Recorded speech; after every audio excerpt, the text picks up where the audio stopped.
Breaking news. Breaking news. Breaking news. Côte d'Ivoire, le Premier ministre Patrick Hachi visite la ligne du futur métro d'Abidjan. Merci de rester sur CNN. Breaking news. Breaking news. Le chef du gouvernement, son Excellence Patrick Hachi, a visité ce 17 août 2021 la ligne du métro d'Abidjan allant d'Anyama à Port-Bouët. Occasion pour lui de s'imprégner du démarrage effectif des travaux de libération des emprises. Il était accompagné au cours de cette visite des ministres du transport, de la construction, du logement et de l'urbanisme et celui de la communication, des médias et de la francophonie. Après un peu plus d'une heure de travail, le chef du gouvernement, son Excellence Patrick Hachi, a pris la pleine mesure du chantier du futur métro d'Abidjan qui entre dans sa phase d'exécution. On est en train de mener des réflexions avec le ministre de la Construction et les autres ministres concernés pour qu'il y ait une dimension beaucoup plus sociale qu'en matière d'urbanisme pour développer autour du métro de nouvelles villes. Les nouvelles villes qui prendront en compte l'extension du Grand Abidjan. Aujourd'hui, les possibilités que nous avons d'extension de la ville d'Abidjan, c'est Benjerville, c'est Songon, c'est Anyama et c'est Bassam. Donc c'est la périphérie de la ville d'Abidjan. Et à l'intérieur de la ville d'Abidjan aujourd'hui, il n'y a pratiquement plus de possibilités. Alors que là, nous nous rendons compte qu'avec ce projet, nous pouvons tout à fait dégager du potentiel de construction dans la ville d'Abidjan. Donc c'est dans l'intérêt des populations qui seront plus proches, qui vont pouvoir se déplacer plus facilement. Long de 37 km, au-delà de l'impact sur la fluidité routière, le métro d'Abidjan devrait booster l'économie dans les communes-gares. Je pense que l'impact sera très important pour la population d'Anyama. Le projet du métro va nous apporter d'abord le développement.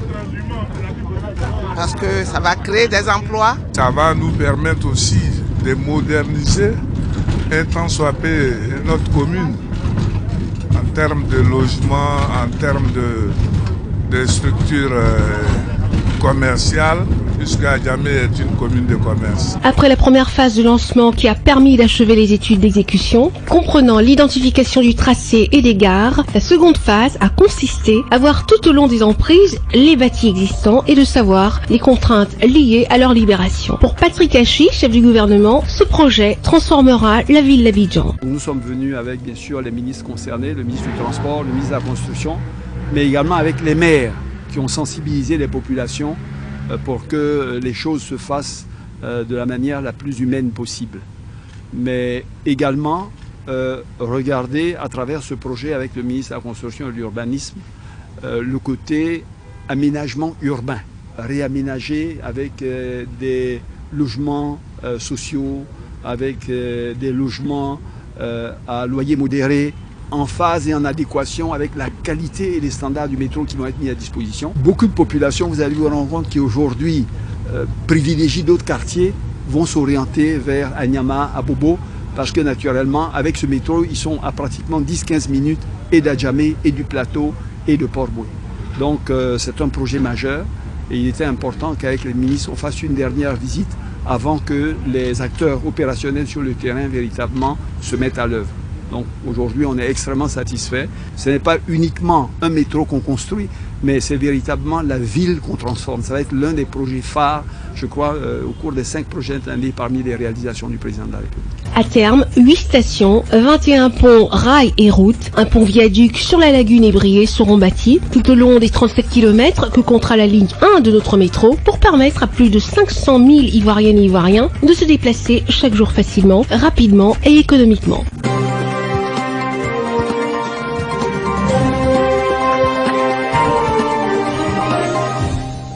Au patronage du chef de l'État, son Excellence Paul Biya, président de la République du Cameroun, le tirage au sort de la Cannes Total Énergie 2021, reporté en 2022, a eu lieu ce 17 août au Palais des Congrès de Yaoundé, au Cameroun. En présence du président du COCAN, le professeur Narcisse Mouélé Kombi, par ailleurs ministre des Sports, de l'Éducation physique du Cameroun, et de plusieurs membres du gouvernement, du président de la CAF, Dr Patrice Motsepe, et de plusieurs grandes figures du football africain, à l'instar de Albert Roger Mila, Rabat Majer, Rigobert Song, Samuel Eto'o, Didier Drogba, El Hadj Aladi Diouf, Maestro Zokora, pour ne citer que cela. La cérémonie a commencé par la diffusion d'un message du chef de l'État, son Excellence Paul Biya, président de la République du Cameroun, une cérémonie spectaculaire riche en sons et lumière. À cette occasion, le ministre des Sports et de l'Éducation physique, le professeur Narcisse Moïle Kombi, président du COCAN, a souhaité une chaleureuse bienvenue aux hôtes. Monsieur le président de la Confédération africaine de football, Excellences, Mesdames et Messieurs les ministres, hauts dignitaires de l'État, membres du corps diplomatique et chefs de délégation, éminences, honorables, vénérables, majestés, distinguées personnalités, Mesdames et Messieurs, sous le très haut patronage du président de la République, son Excellence Paul Biya, le comité local d'organisation de la CAN Total Énergie Cameroun a l'insigne honneur de vous souhaiter, par la voix de votre humble serviteur, une chaleureuse bienvenue au tirage au sort de la 33e édition de la plus prestigieuse des compétitions sportives africaines.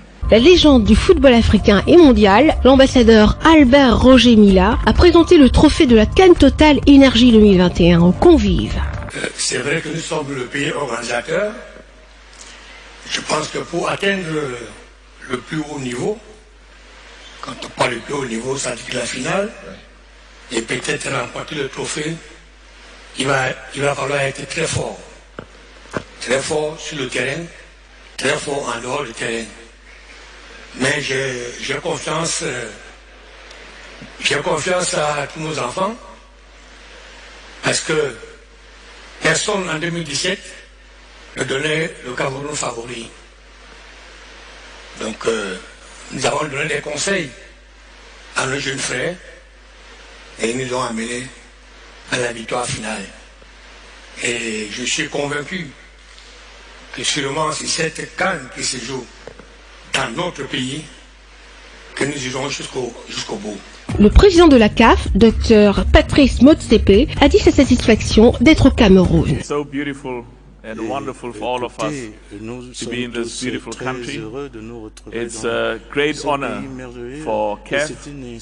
It's a great honor for me personally, representing CAF and for all the leaders from African football to be in this beautiful country. And we want to thank the President, Paul Biya, Prime Minister.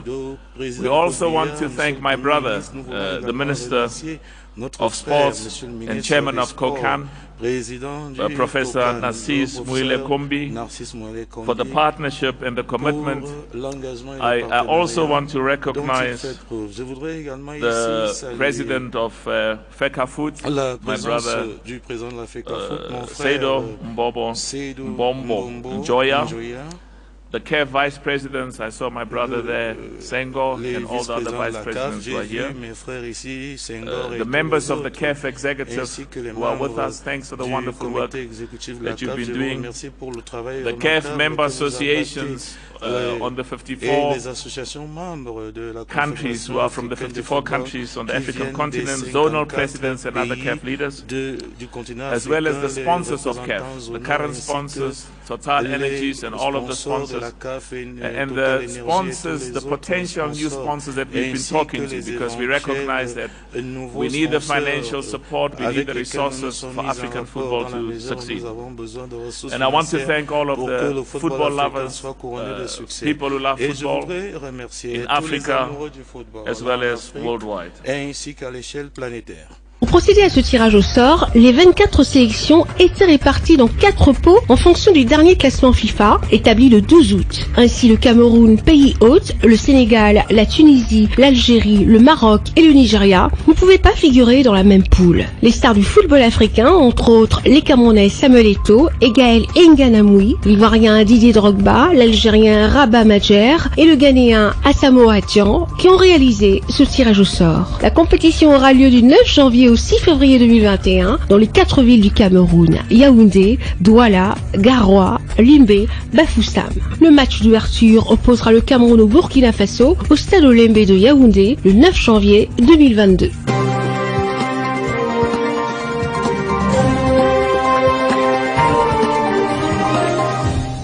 Le Premier ministre ivoirien Patrick Hachi a lancé ce 18 août 2021 à Abidjan le démarrage des activités du système intégré de gestion du foncier urbain, SIGFU, d'une cinquantaine de bureaux situés en plein centre administratif du plateau qui vise à accélérer le processus de délivrance des actes administratifs et à sécuriser le foncier urbain. L'usager pourra faire ses actes en ligne et s'informer de l'évolution de sa demande d'actes administratifs, une grande première en Côte d'Ivoire. Lors de la cérémonie d'inauguration du centre de production du projet de simplification et de transformation digitale du foncier urbain de Côte d'Ivoire, le chef du gouvernement était accompagné de plusieurs membres du gouvernement. Ce projet est justifié par les longs délais de traitement de l'ACD, dans certains cas jusqu'à plusieurs années. Nous avons vu des dossiers qui ont passé 7-8 ans au ministère avant de trouver une issue.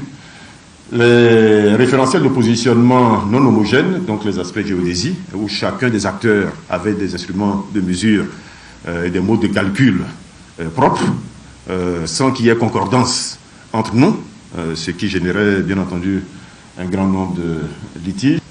Nous sommes donc particulièrement heureux d'avoir le Premier ministre au lancement de ce projet qui va radicalement changer la façon de gérer le foncier en Côte d'Ivoire. Le service aux citoyens est au cœur de la politique du chef de l'État ivoirien, son Excellence Alassane Ouattara. La Côte d'Ivoire franchit un pas de nouveau dans son développement pour entrer dans l'ère de la modernité, de la technologie et du digital. L'objectif étant d'accroître les capacités actuelles de production de la chaîne foncière à 60 000 ACD pour la première année et le porter à 100 000 ACD pour les prochaines années et d'autre part aboutir à un traitement numérique des demandes d'actes administratifs, en particulier à l'ACD. Le chef du gouvernement a insisté sur le fait que ce projet va changer fondamentalement la donne, non seulement pour le citoyen, mais également pour l'activité économique. Toutes ces questions-là, aujourd'hui, avec le projet qui est en cours, qui démarre maintenant, vont connaître d'ici 1 à 2 ans une fin. On aura donc la capacité d'accéder à des évolutions de l'information sur le processus d'acquisition d'un titre, c'est-à-dire quelqu'un qui décide d'acquérir un terrain ou d'acquérir un bien immobilier peut directement sur l'écran voir l'évolution, je dirais, étape par étape de ce processus d'acquisition, mais surtout ça va se faire dans un délai extrêmement court. Le projet a été financé par un prêt de 23 millions d'euros du gouvernement français. C'est une initiative du ministère de la Construction, du Logement et de l'Urbanisme en collaboration avec le ministère du Budget et du Portefeuille de l'État.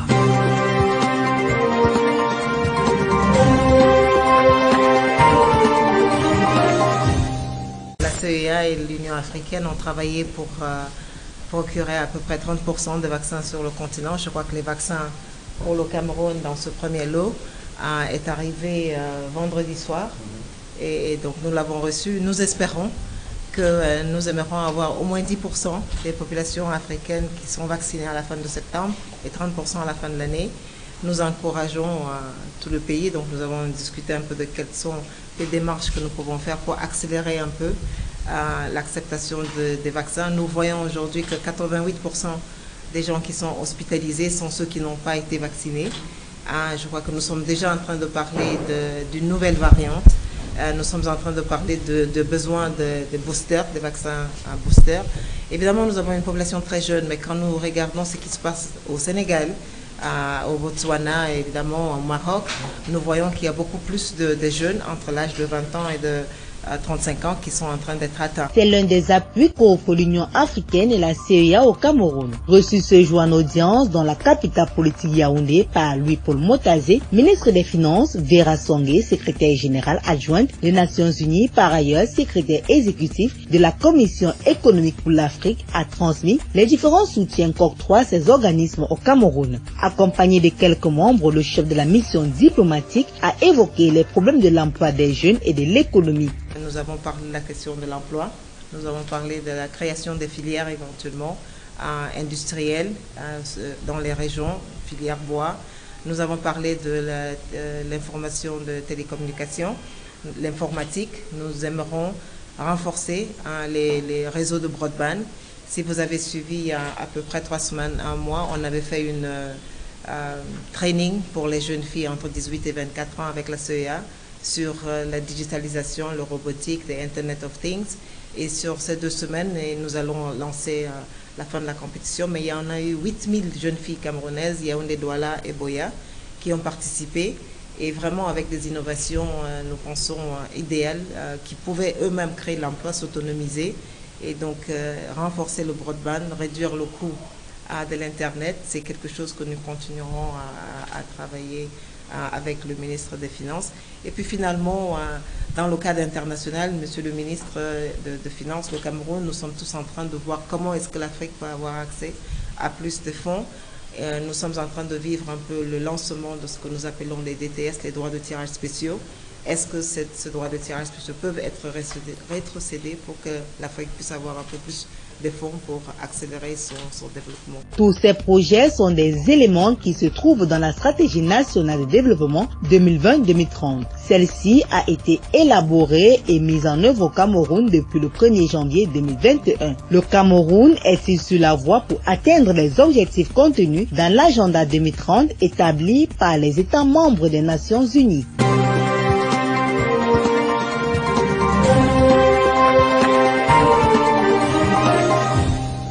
Mesdames, Messieurs, bonjour.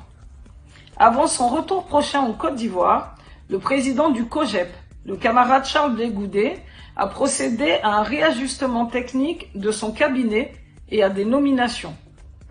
Ainsi, sont nommés au titre du cabinet du président, directeur de cabinet, Hyacinthe Nobou, directeur de cabinet adjointe, Nakouti Luet Blandine, directeur de cabinet adjoint, Alain Kwaku Yao.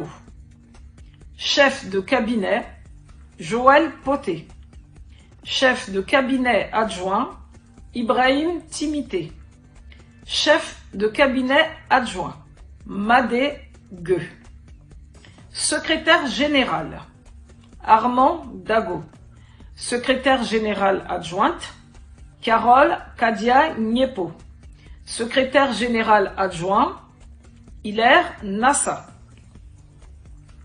Sont nommés au titre de la cellule de la communication et des relations avec les médias, 2CM, premier conseiller chargé de la 2CM, Blanchard Hila.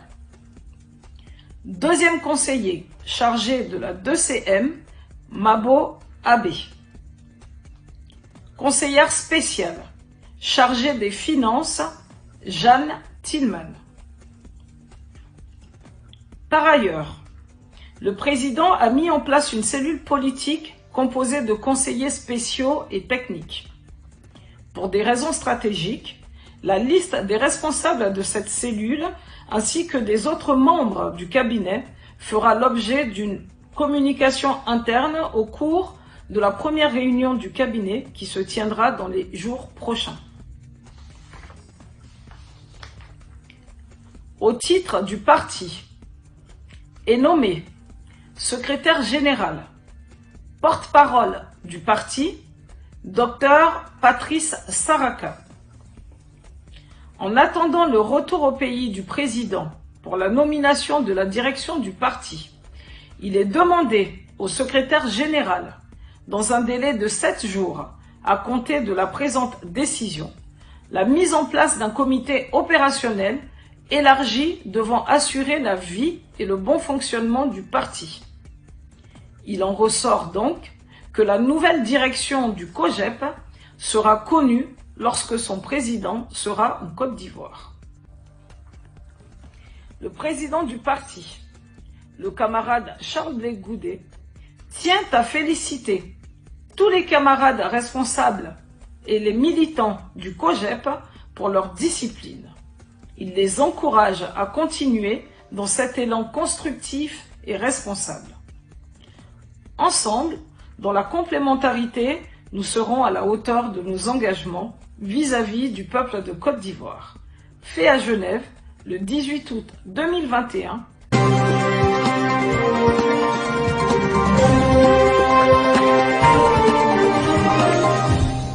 Après plusieurs années de longue attente, les populations de Colmeson auront finalement leur route. Célestine Quechua-Cortez, ministre de l'Habitat et du Développement urbain, a procédé ce 17 août 2021 au lancement officiel des travaux de bitumage de la célèbre route de Colmeson, située dans l'arrondissement de Yaoundé 5e. Le chantier démarre enfin. Une véritable joie pour les riverains, mais aussi pour Augustin Bala, maire de la commune arrondissement de Yaoundé 5e. Ça va de soi que je suis un maire comblé. Et j'ai même l'impression d'être un maire porte-bonheur pour mon arrondissement parce que en 1 an et demi depuis mon arrivée, tout ce qui était bloqué s'est débloqué. L'hôtel de ville qui était resté en l'air pour notre commune depuis 27 ans est déjà en construction. Cette route qui était promise depuis plus de 5 ans aujourd'hui démarre ce jour. Donc j'ai l'impression d'être un maire porte-bonheur et je rends grâce à Dieu. Les travaux qui seront effectués par l'entreprise Sino Hydro Corporation Limited sous la supervision du maire de la ville de Yaoundé en sa qualité de maître d'ouvrage délégué sont constitués de plusieurs lots. En effet, la consistance des travaux prévoit la construction de plusieurs tronçons de voirie primaire de 6,7 km sur le tronçon Carrefour Lycée Bilingue, Carrefour Mebenlengal, Carrefour Otou, Carrefour Tradex et Lever. Lequel tronçon de la route aura 2 chaussées à 2 voies de circulation chacune, séparées par un terre-plein central de 2 mètres de large, des trottoirs, d'éclairage public et des arbres plantés le long du corridor. Le second tronçon de ce chantier, long d'1,7 km, quant à lui, va du carrefour Safari au carrefour Tradex et Lever en passant par le lieu dit Chefferie, constitué lui aussi d'une chaussée à 2 voies. Célestine Quechua-Cortez, ministre de l'Habitat et du Développement urbain. Bien avant même la conception de ce projet, qui a été conçu avec les populations, pour les populations, et le chef de l'État vient encore de faire un geste magnanime en direction de la part des populations pour la mobilisation des indemnisations, des ressources nécessaires pour les indemnisations. C'est la contribution des populations et la mobilisation de ces ressources face à 13 milliards qui pouvaient se perdre se faisait attendre. Et sur très haute instruction du président de la République, les fonds sont disponibilisés. Nous avons lancé le chantier ce matin et nous disons simplement aux populations d'être reconnaissantes. Être reconnaissantes au chef de l'État en accompagnant ce projet à se mettre rapidement en œuvre dans les 18 mois prévus. Notamment, une fois qu'ils sont indemnisés, de libérer les emprises. Parce que ce qui retarde les grands chantiers que le chef de l'État a lancés, c'est le déplacement des réseaux, c'est la libération des emprises.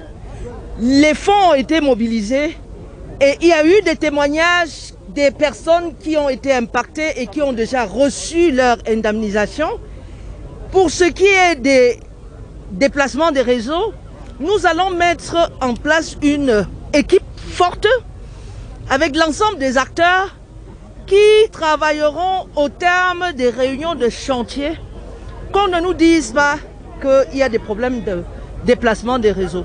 Donc c'est une servante très heureuse aujourd'hui de voir que Colmeson, Oyomaban, dont on parle depuis, dont les stars des réseaux, sans comprendre pourquoi le chantier tardait à démarrer, ont toujours voulu faire croire que les promesses ne sont pas tenues. Le chef de l'État est l'homme qui tient des promesses et qui fait ce qu'il a dit. Et ce matin, j'étais là pour marquer le démarrage de ces voies structurantes qui vont changer la vie dans ces 2 arrondissements de Yaoundé. Il est également prévu à Colmeson la construction d'ici 2022 de 2 tronçons additionnels. Le premier d'1,4 km ira du carrefour Safari au carrefour Mebessi en passant par le carrefour Fabrique. Et le second quant à lui ira du carrefour Mebelengal au carrefour Fabrique. À travers ce projet de développement des villes inclusives et résilientes, c'est un total de plus de 15 km de voirie primaire entièrement modernisée qui feront dans quelques mois partie du patrimoine infrastructurel de la ville de Yaoundé au service de la mobilité urbaine de la cité capitale.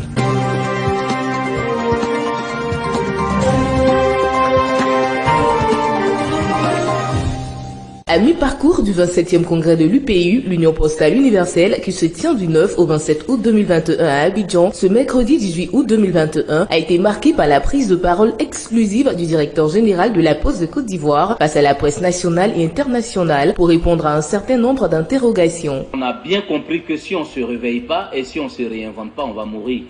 Donc première chose, il faut déjà déblayer et puis regarder qu'est-ce qu'il y a comme prérequis et où est-ce qu'on peut partir. Parce que des fois j'écoute les commentaires où je lis sur les réseaux sociaux, mais pourquoi la Poste ne ferait pas ça? Mais le DG de la Poste, pourquoi?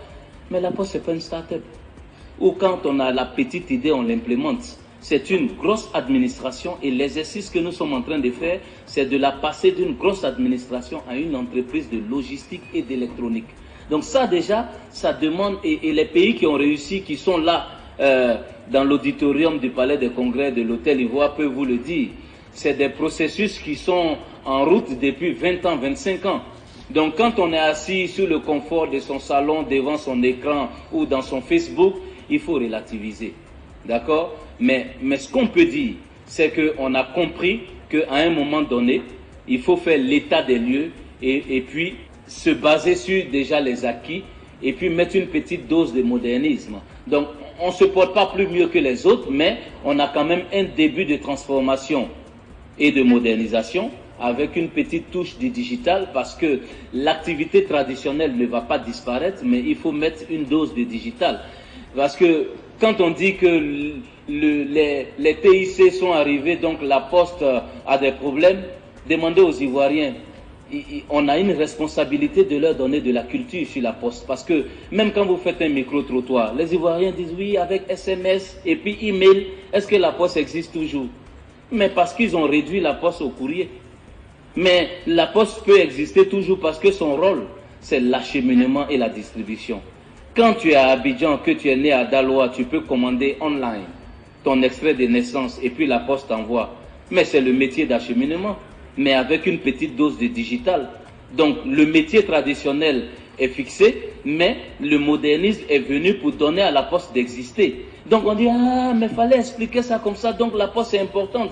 Malgré toutes ces explications, la presse a encore tenu à lui arracher quelques mots de synthèse sur sa conférence.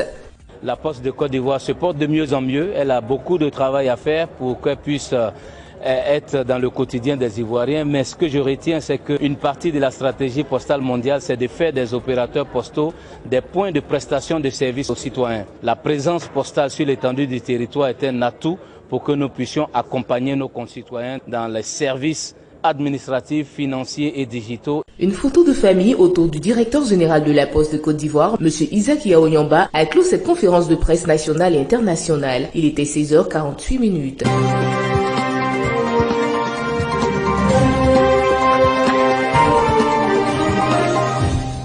Ce 19 août n'a pas été de tout repos pour le super maire de la cité capitale. Luc Messia Tangana, homme de travail, s'est rendu de bonne heure au site des différents chantiers en cours d'exécution dans la ville d'Ossel-Colline. Objectif, étudier le niveau d'avancement des travaux. Le premier arrêt s'est effectué au nouveau marché d'Angola, site de recasement des commerçants de l'avenue Kennedy. Ici, tout est fin prêt. Les ouvriers effectuent les finitions.